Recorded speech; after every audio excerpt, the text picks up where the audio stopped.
It's midday. This is News Today here on the Joy News channel with me, Bernice Abubedulansa. Our headlines: National Security Minister takes his turn together with IGP Dampare and other witnesses in Parliament as the ad hoc committee continues its investigations into alleged plot to oust Ghana's police chief. That hearing today is happening in camera. We'll bring you details shortly.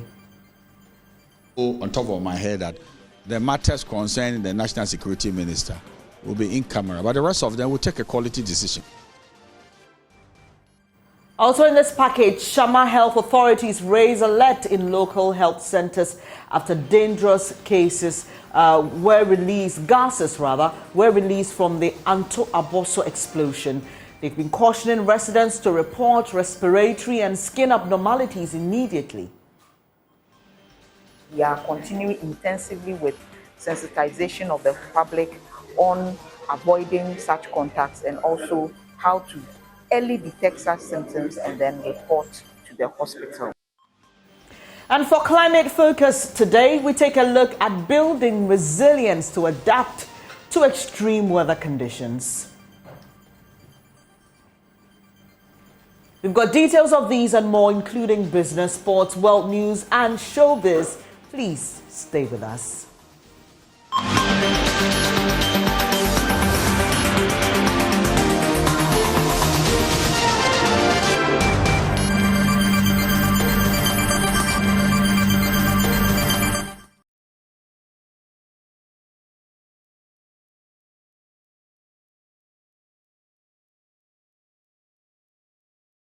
I really appreciate your company. We are live from our studios in Kokomlemle, also live on DSTV channel 421 and GoTV, and as well as around the world via myjoyonline.com. The details now. The National Security Minister, Albert Kandapar, and the MPPs, Daniel Bugri Naabu, are testifying in camera before the committee probing the alleged plot to depose the Inspector General of Police. Chairman Samuel Atachia says it's become necessary for the Security Minister in particular to appear because of the involvement and testimonies given by some witnesses to his ministry. He spoke to my colleague Samuel Mbura after IGP Dr. George Akufo-Addo made his first appearance yesterday. Well, let's see how it goes. But I know on top of my head that the matters concerning the National Security Minister will be in camera, but the rest of them will take a quality decision. Why should the National Security Minister come here? Well, because the one of the witnesses, I've forgotten, said, I think it's Asari. Superintendent Asari said he appeared before the NIB. Yeah. He said so. Yeah. So if he said so, then how does that synchronize with what we are doing here and the evidence?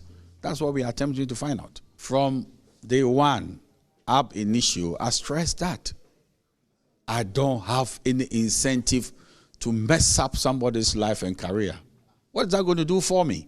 And I think the members of the committee have a similar attitude, that why do you want to besmear another man? Why should somebody's disgrace be our joy? I don't think we are that mean to be doing it that way. And what is very important is that we are supposed to protect everybody to the best of our ability as a committee. And I keep saying that nobody will be shortchanged by the committee in terms of the evidence that we will write, and the rest of it.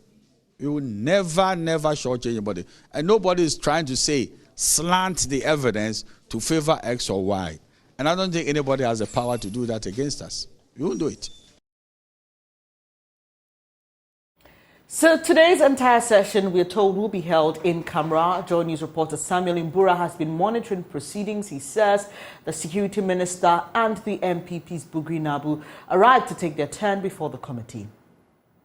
The chairman of the committee, Mr. Atachia, said today entirely is going to be in camera, so we will not have the benefit of witnessing the live proceedings. Mind you, today they are going to adduce evidence to back their claims against the IGP. The IGP will also have the opportunity to rebut when need arises with his evidence as well. So it's going to be a blanket in-camera session that the media will not have the opportunity. It's not just limited to the National Security Minister, but all the witnesses are going to testify in camera. We will only get the benefit of what transpired there.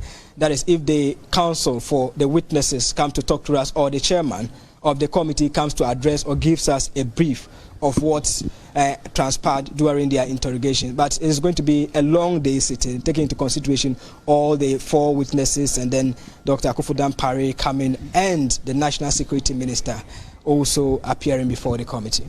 The committee is yet to meet, but before then, I saw a conference between lawyers of Superintendent George Asare, Superintendent Eric JB, and then COP Alex Mensah, after the decision was communicated to them that they were going in camera. On the part of the lawyers of IGP Dampare, I didn't get that indication that there's a resistance from them so far as this public, in camera hearing is concerned. Mind you, it is within the remits of the committee to decide which information goes public.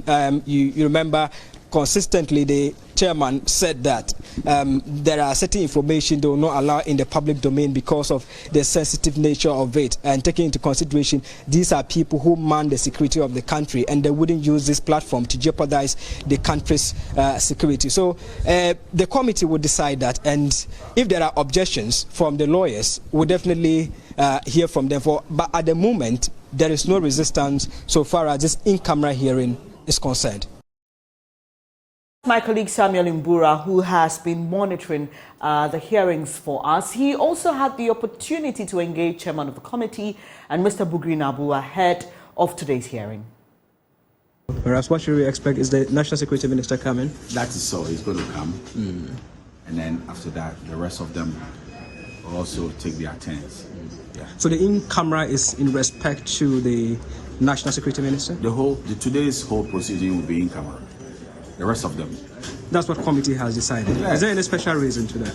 Yeah, because it is important that some of the matters that we are going to dig out today will not offend national security considerations. And I think yesterday we said it. I don't know why you want me to repeat myself. So is it going to be in the form of interrogation of all the witnesses, or just a testimony? The National Security Minister will finish and go. And then the rest of them will also take their stand and then continue. All right, thank you very much. Why should I command? I'm appearing in a committee. If I talk here, it means that it's against the rules of the law. But how do you feel about the whole situation so far? Oh, why? You've heard a commentary so far. No, there's another video coming out. No, I'm talking about reactions from people out there. How do you feel about it? Oh, I don't want to talk about it now. Are you sad about how the issue is developing? My friend, forget about it. So we'll be reaching out to Samuel, who's still in Parliament, Samuel Imbura, my colleague, for the latest update. Meanwhile, let me bring you some other stories. The Western Regional Health Directorate has raised an alert in 9 communities in the Shama district following the suspicion that dangerous gases have been released into the atmosphere from the Anto Aboso explosion last weekend. The Health Directorate has issued directives to residents in these communities to immediately report any anomalies with their skin and respiration for immediate attention. Deputy Regional Public Health Director Dr. Gifty Amugi indicated in a public health emergency response meeting the explosion may have possibly been caused by a chemical which could result in inflammation and itching when it comes into contact with the human body.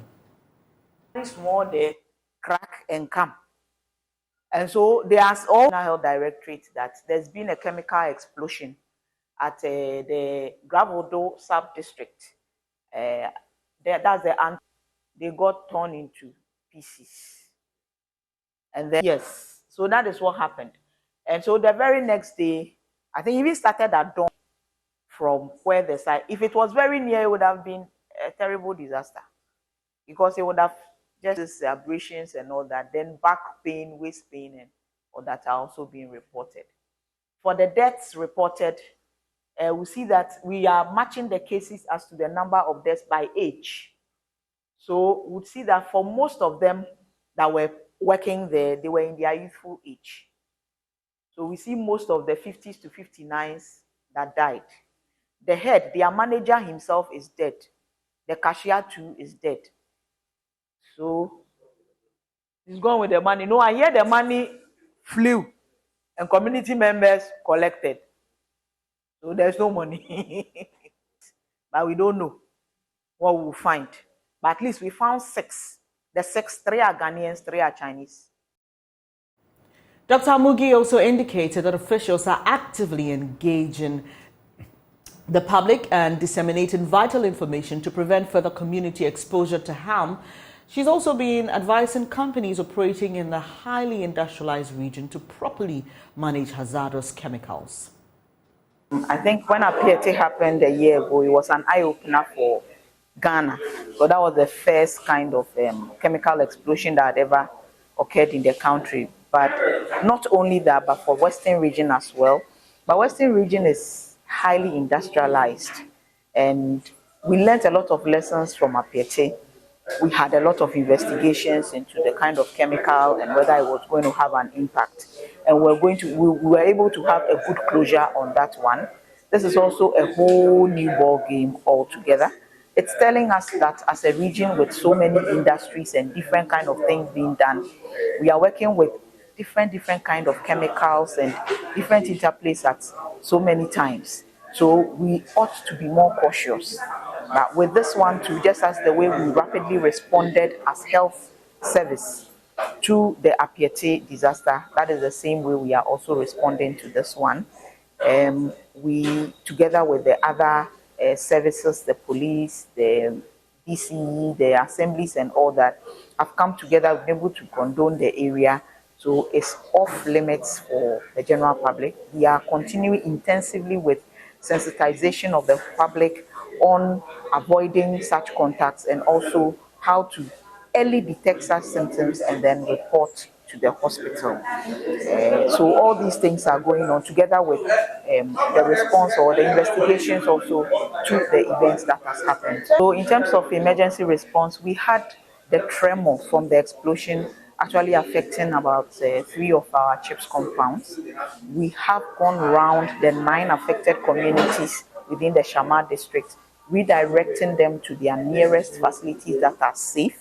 And we've made provision there so that when they go, they will be able to get the needed quality services without any compromise at all. You're watching Joy News today with me, Bernice Abubedulan. So let me take you back to that story about the ad hoc committee hearing the alleged tape which indicates a plan to oust the IGP. My colleague Samuel Imbura is there for us in Parliament. Hello, Samuel. What's the latest since we spoke at 10?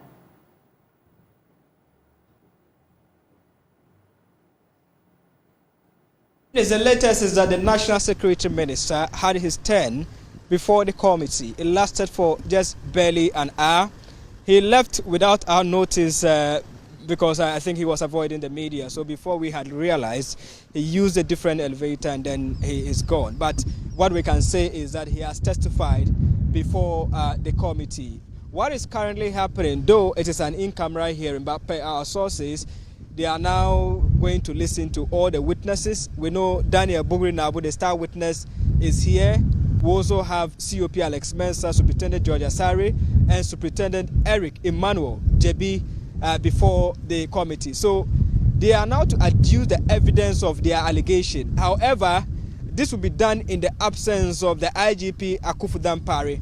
I understand there's a National Council security meeting in which the IGP Akufo-Addo is taking part. It's actually a top-level security meeting. I'm told the president is also part, so he couldn't have left that meeting for the committee hearing today. So the sitting has been on since 10:30. The witnesses are also about to mount the boxes to adduce their evidence so far as this leaked tape is concerned. And do you get a sense from the committee or its chairperson that the witnesses will go, the hearing will go as planned despite the absence of the IGP?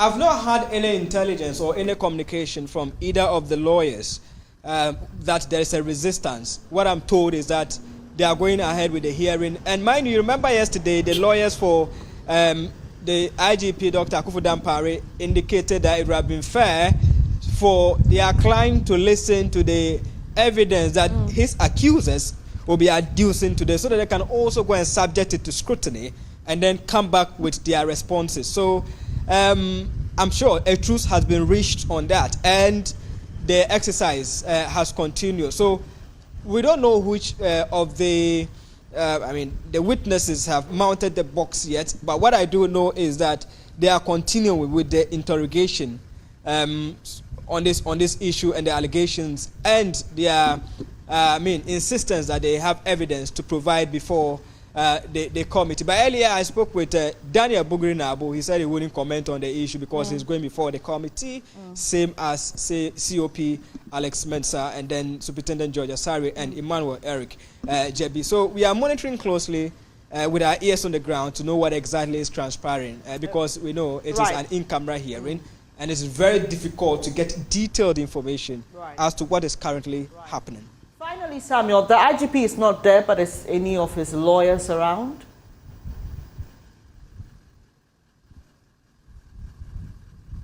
Yeah, his lawyers are here. The legal team led by Ms. Kwame Jan, they are here. Okay. I engaged them earlier, and I think they seem optimistic about the process. They're expecting that they'll hear from the accusers the evidence that they claim they have, so that they can also subject them to scrutiny. Yes, the lawyers of the IGP are here. However, the IGP himself is not here for the hearing. We'll leave it here. Samuel Mbura, if you just joined us, he's been giving us details of today's in-camera hearing of the ad hoc committee. The news is that the IGP is unable to attend today's hearing because he has to attend to other important national matters. A meeting we understand the president is also attending. We'll be following keenly and let you in on everything that we will be told.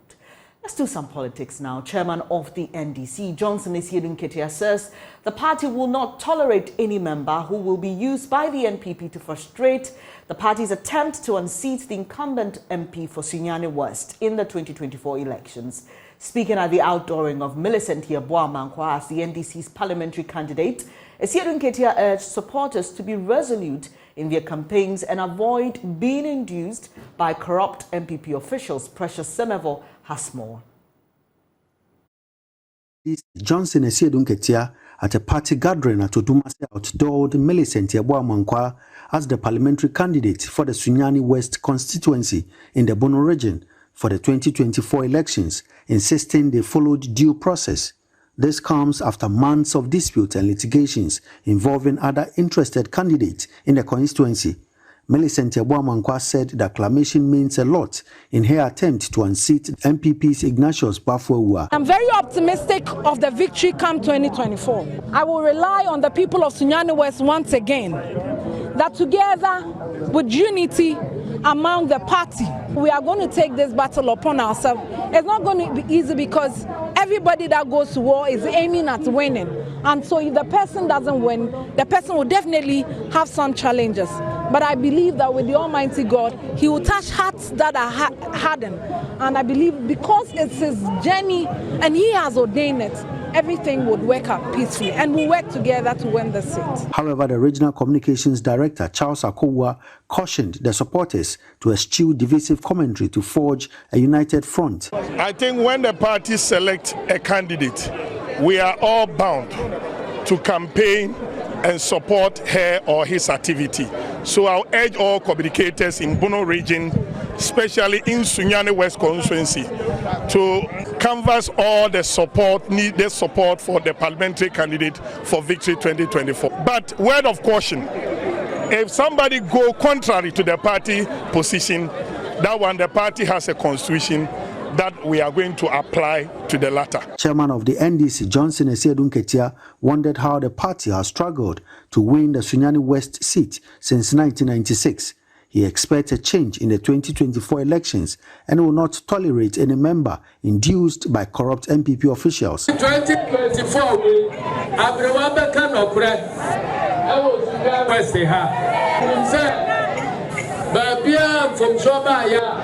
MPP for Anya Aquarium, baby CBM. Obia, Obena, say, what in Toto, ever 2 party Nuntam, Satra 4 Grafa, Chatra 4 Grafa, Domasa 4 Grafa. Yanyina beka bom apa saa nipa no ho ntoma na momma obia na adamo. MPP for omo sika no edo so omo mpaase. Omo ya. Dika omo awia no. Omo de baba abetotomo. Na masai atu abana ma omo. Na omo anya kwanya asan atraso awia mo. Precious Semevo, Joy News, Odumasi. Now, some residents of the Bono region say the recent increase in electricity and water tariffs by the PURC is insensitive towards them. According to them, implementing these tariffs will worsen their living standards. Joy News' Nesta Akufo-Addo reports. The PURC announced an increase in electricity and water tariffs by 4.22% and 1.18% respectively, and took effect from the beginning of this month. Individuals across the Bono region say the ever-increasing utility tariffs have significantly strained their domestic purse. At first, we used to pay 200 for a month for the light bill, but now 400, 450 before you can use it for the month. So it's giving us problem a lot. To me, if you will hear me there, I can say you should stop, because even what we are in now is affecting us a lot. So I don't know if we add something to it, I don't know what is going to happen again. But for me, if you is going to listen to me there, like I was saying, you should stop increasing it.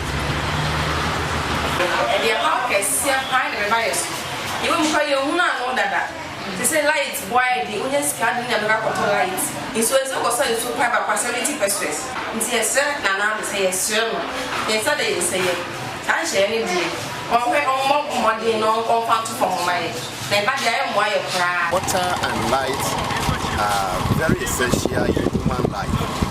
You know, these two commodities are necessity. Without these two commodities, human being will find it difficult to survive. So increasing water and electricity bill, in fact, is very dangerous. It's going to be suicidal. This increment will really affect us badly. So we are pleading with the government to take on this increment. I'll also plead again, when an increment is coming, they should notice us at least about 2 months ahead or 3 months ahead, so that we can adjust it and then contain it. The residents of the Bono region further spoke against what they termed wicked tax regime in disguise. They consequently called on the government to reverse its notes on taxing small businesses, for they are dying slowly. For Joy News, Nesta Akufo-Addo, Bono region. Now, the UN's resident coordinator in Ghana, Charles Abani, has acknowledged significant contributions made by Ghana in attaining the Sustainable Development Goals, SDGs. Mr. Abani says the country has achieved approximately 12% of the SDGs and will require a lot more work in order to attain the entirety of the goals. He was speaking at the annual global conference hosted by the Aspen Network of Development Entrepreneurs in Ghana. There's more in this report by Jacqueline and Somayaboa. It's been nearly 8 years since the global community committed to taking ambitious and transformative measures to realize the 2030 Agenda for Sustainable Development. This agenda outlines a roadmap to safeguard the right and prosperity of all within the context of a sustainable and thriving planet. According to the UN Resident Coordinator in Ghana, Charles Abani, Ghana has made substantial progress but will require more work to be done in order to fulfill these goals. Yes, this is why when I spoke, I talked about it in terms of the challenge. And when you read the challenge of this, you can often end up feeling just a sense of doom and gloom. But of course, Ghana is a good example that in spite of the difficulties, there is progress. Ghana has bounced back from COVID-19, bounced back from, or is bouncing back from a big macro fiscal crisis, and growth figures are headed in the right direction. I think the purpose of this moment, the SDG moment that we are reflecting on, is halfway through. What are the most important actions that must be taken if we are to accelerate and catalyze action so that we overcome some of those barriers? He pointed out that with increased support directed towards the private sector, the SDG goals could be achieved. And I think the importance of the private sector in that needs to be amplified much more than it is, and that is what we're trying to do through partnerships with Impact Invest in Ghana, with Andy and a raft of others who already are working on this particular agenda to bring it into the mainstream of the Sustainable Development Goals. Executive Director of Aspen Network of Development Entrepreneurs, Rishenda Van Leeuwen, affirmed that hosting the global conference in Ghana represents a positive step towards attracting international investors. She assured of a firm commitment to nurturing entrepreneurship and facilitating the growth of small businesses in Ghana. I think it's important for our ecosystem globally to learn from what's happening in Ghana. We can all learn. So in Ghana, we already have a vibrant network of members of Andy who are learning from each other. We really want to continue that spirit, that momentum, that engagement and that energy. We know Ghana faces economic challenges. We're facing economic challenges in many parts of the world. We also want to bring that voice of what the needs are, what the challenges are, back into the global community so that we can bring in the finance to Ghana across the continent where it's needed, that support where it's needed to help solve these challenges. The conference has participants from all over the world, and the theme for this year is Accelerating Action, Small Business Solutions and the SDGs, which underscores need for innovative measures to support small and growing business ecosystems effectively. For Joy News, Jacqueline Ansumaya-Boa. Ghana has in recent times experienced devastating impact of floods, especially in major cities across the country. The rainfall distribution in the next 2 weeks, according to the Meteo Agency, may lead to more localized floods in low-lying areas, while other places would experience rains above normal.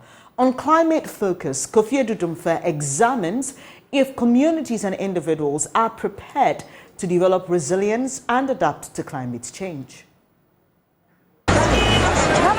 Rains have come down heavy in the past months. In most instances, floods causing havoc. Communities have been inundated, people stranded, properties and lives have been lost. The rains could be worse in the weeks ahead, according to the Ghana Meteorological Agency. We know that the flood issues that we get here are not just based on the amount of rainfall that comes, but also because of some conditions that are not so much well to cater for the effects or the impacts of the rains that we see in the southern portions of Ghana. Also for places in the northern portions, we're seeing the Bugri Naabu spillage having some effects on them. So upper east, northeast are all seeing some flood issues, not because of the amount of rainfall coming into their area, but because Bugri is full and then has been opened, and then the spillage is causing those flood issues. So we should be worried because the issues that we get are not just limited to the amount of rainfall that we get. It's more like a compound effect. And so it depends on other activities or events as well. So we should be worried and then be cautious as we enter the minor rainfall season, especially for us in southern Ghana.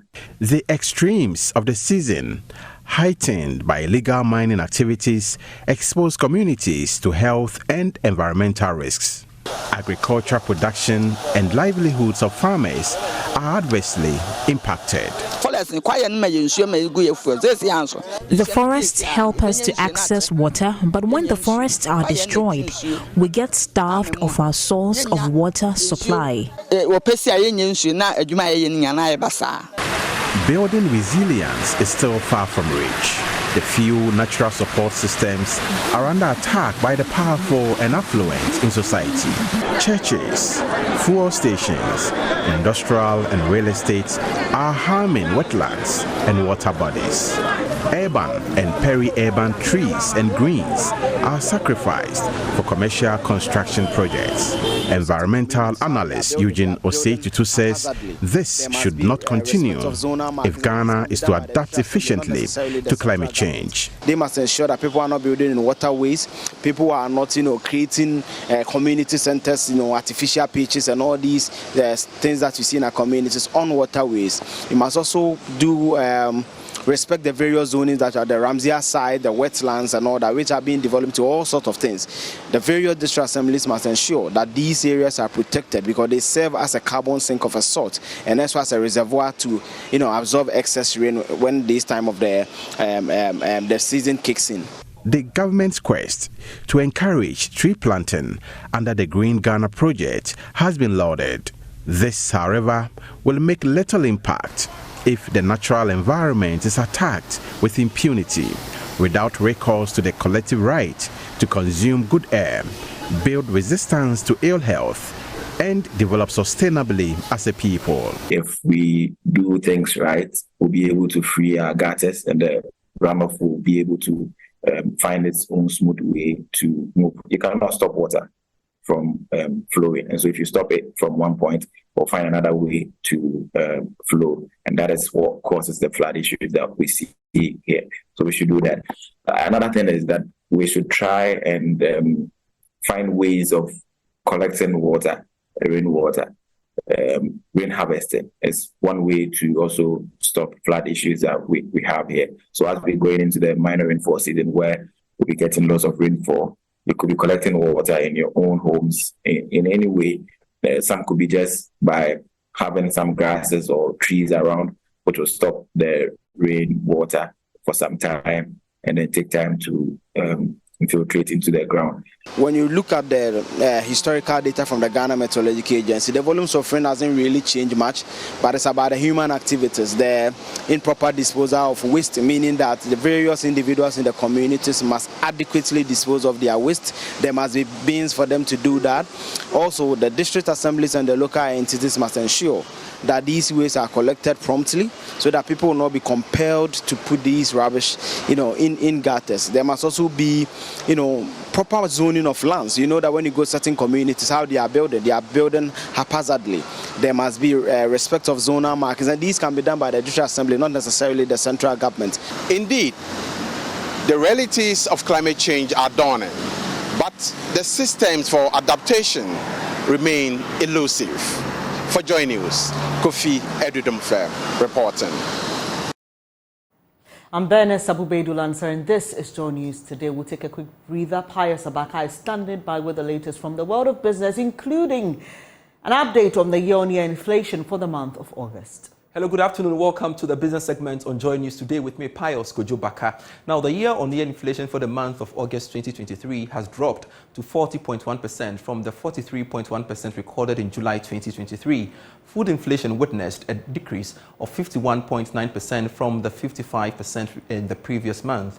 Now, for the first time in the year, inflation for imported products recorded a rate lower than locally produced items, with a figure of 36.2% and 42.4% respectively. Here's government statistician Professor Samuel Komnenim. Line figure for August 2023 rate of inflation stood at 40.1%, indicating that between August 2022 and August 2023, prices of goods and services generally went up by 40.1% over the one-year period. That is, between August 2022 and August 2023, general prices of goods and services went up by 40.1%. While we continue to see higher rates of inflation, this is the first time that we're seeing a slowdown in the rate of increase in our rate of inflation. Last month, July 2023, the rate of inflation stood at 43.1%, and this was on the back of consistent increases in the rate of inflation in the last 5 months. And we're now seeing a slowdown in the rate of increase by 3.0 percentage points, with the rate of inflation slowing down from 43.1% in July 2023 to 40.1% in August 2023. Based on the disaggregations from a food and non-food perspective, we recorded a 21 percentage point difference between food inflation and non-food inflation, with food inflation 51.9% for the month of August 2023 and non-food inflation 30.9%. Respectively, food inflation and non-food inflation have slowed down by 3.1% and 2.9%, given the rates that were recorded for July 2023. Now, ride-hailing service provider Yango, working with its partners, Food Staff Homes, has handed over 15 new cars to drivers as part of efforts to empower the youth of the country. Food Staff Homes Yango partner now has a fleet of over 815 cars operating in Ghana. There is more in this report. The partnership will see the two companies expand delivery services across every part of the country. This is also expected to create jobs for over 1,000 Ghanaians. Speaking to Joy Business, the CEO of Food Staff Homes, Millicent Abatete, said the partnership will enhance the delivery system in the country. Food Staff Home, its primary business is to shop groceries for people who do not have the luxury of time to go to the market. So once someone has any market needs, we get them and deliver to them at home. That is our primary business. But then also Food Staff Home as a name or as a brand, it's affiliated to Yango. The brand has an affiliation with Yango as a Yango partner. Yes, so we have partnered with Yango to get more fleet cars to work with. David Nana Yaojan is one of the beneficiaries who spoke to Joy Business. I actually lost my job, let's say, a year and a half ago. I was in the house doing anything. Like, life was very tough. How to even pay your rent, how to even eat was a problem. And a friend introduced me to Yango, and it has really changed my life. It has really transformed me. And I don't really know how much I should thank Yango. Yango has done a lot for me personally. I don't know of the others, but for me, they've done a lot, which I do appreciate a lot.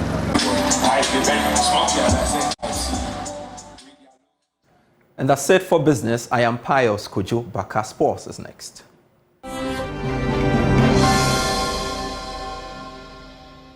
Let's do sports now. On a journey today with me, Muftawa Nabila Abla. Black Stars head coach Chris Hilton says his team would need to improve as they kickstart preparations towards the African Cup of Nations 2023.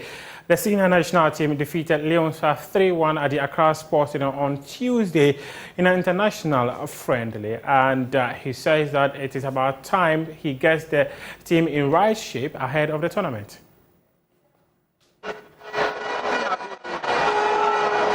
It was largely a second-string side as Midyama Sporting Club left-back Hamid Fatau, Turkish-based defender Kingsley Schindler and striker Antoine Semenyo of Bournemouth all handed starting spots.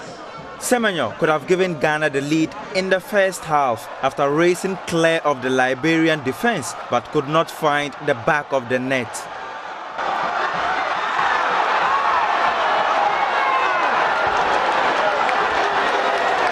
And Esniama grabbed the game by the scruff of the neck and broke the deadlock inside 7 minutes into the second half.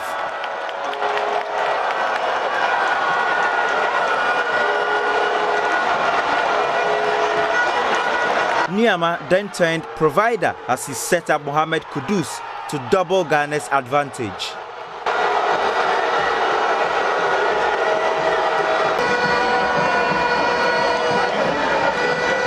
Substitute Jordan Ayew, who has now become Ghana's fourth most capped player with 92 appearances, put the icing on the cake before Divine Roosevelt got the consolation for the visitors.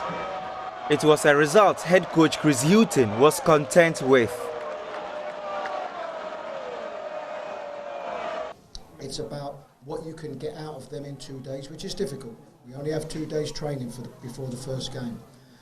But it's picking a side that you think can compete well, can get a result, and in this second game, it was very much for us to try something different as regards the formation that we played, play some players that are very much part of what we do that didn't play in the first game.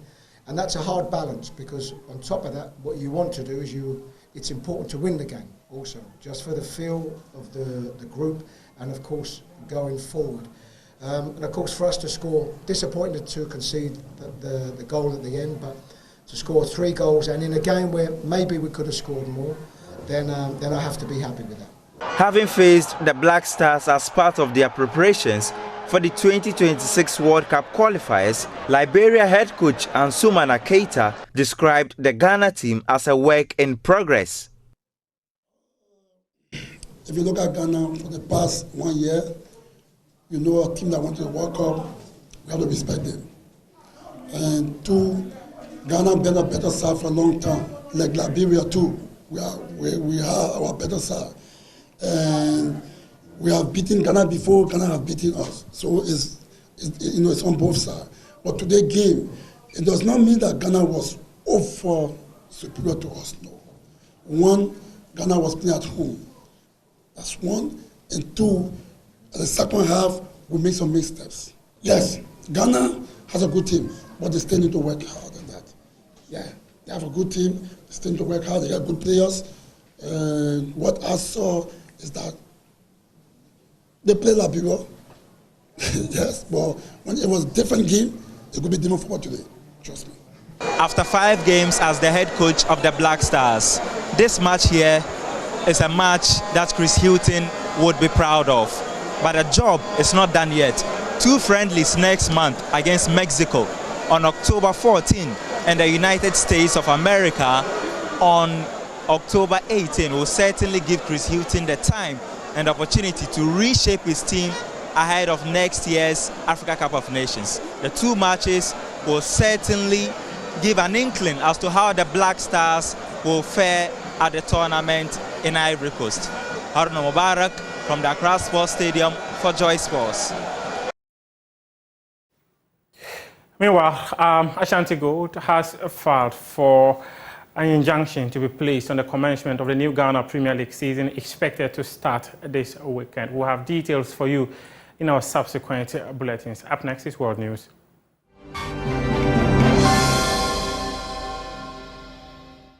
You're welcome to Showbiz, and going straight into it, the conversation with dancers being awarded or being recognized is still ongoing, and this was what happened, or this was the topic at the Showbiz A to Z forum here at Joy 99.7. And 1986 World Dance winner Ajay Tesua believes that VGMA should actually nominate and award dancers because they're also doing well pushing Ghanaian music to the global front. Back in the days when they are doing music awards, they award the dancers as well. And this time, I was even coming to that. Yeah, and this time they don't do it. So I was like, no, they have to do something. You know, he just mentioned. You mentioned it. Yeah, yeah. You know, they have to award them too because, you know, these guys are selling Ghana. I mean, when it comes to dance, they are doing it out there. So why? It's just like when you talk about dance in Africa, these guys are more popular than any other country. I mean, the Nigerians have taken over the music, like you say. But then when it comes to dance, the Ghanaians dance. I mean, there's incredible Ziggies and the Afronitas and the Dance God Lloyd. I mean, they are taking over. So why they don't get the awards? But there are dance awards, about 3 of them or two different types. Yeah, but then the music, I mean, music goes to dance. You want a VGMA to award them? Yeah, because music go with dance, and most of the music videos that you see that, you know, this one, Robert is here, so yeah, they give them the award. Most of them is the dancers that make the music more popular. I mean, like now, Terminator is more popular, right? Because of the dance. Because of the dance challenge and all that. I mean, the dance challenge, when you see them doing on TikTok, all the Nigerians or whatever, you know, they do the dance. Well, interestingly, Robert Clark, who happens to be the PR for Charter, the organizers of the VGMA, was there in the conversation. And he also said that dancers have not been getting their due, and it is time the industry actually gives them their due. I just keep insisting on that. The money, he was collecting all the money.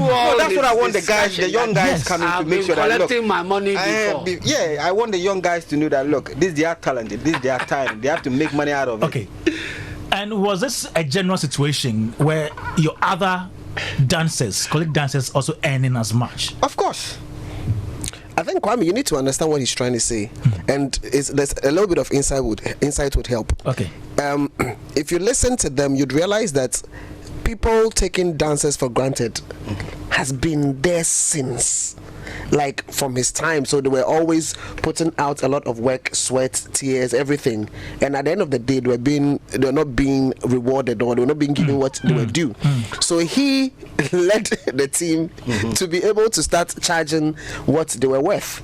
And if you listen to any dancer right now, one of the things that they cry about is the fact that they can go on a set, go and perform for artists that have money. They are collecting 50k, 100k, whatsoever, and the 500 cities you are supposed to pay the dancers, or even 1,000. It's even a tussle, like it's So people are being taken for granted. And what he keeps saying is, guys, remember, get a deal, make sure you collect your money, so nobody takes you. And that's the truth. Because they need to. They are making it's supposed to be their career as a job they are doing. They have to get some earnings from it. Let's see how it goes for us, especially with dancers being recognized at the VGMAs. I'd like to see how that pans out. Okay. But thank you so much, Ivy, for helping us with Showbiz News. And that's how we end this edition of News Today with me, Bernice Abubedu. Do log on to myjoyonline.com for more news. Up next is the Marketplace with Pius Baka. Have a good afternoon.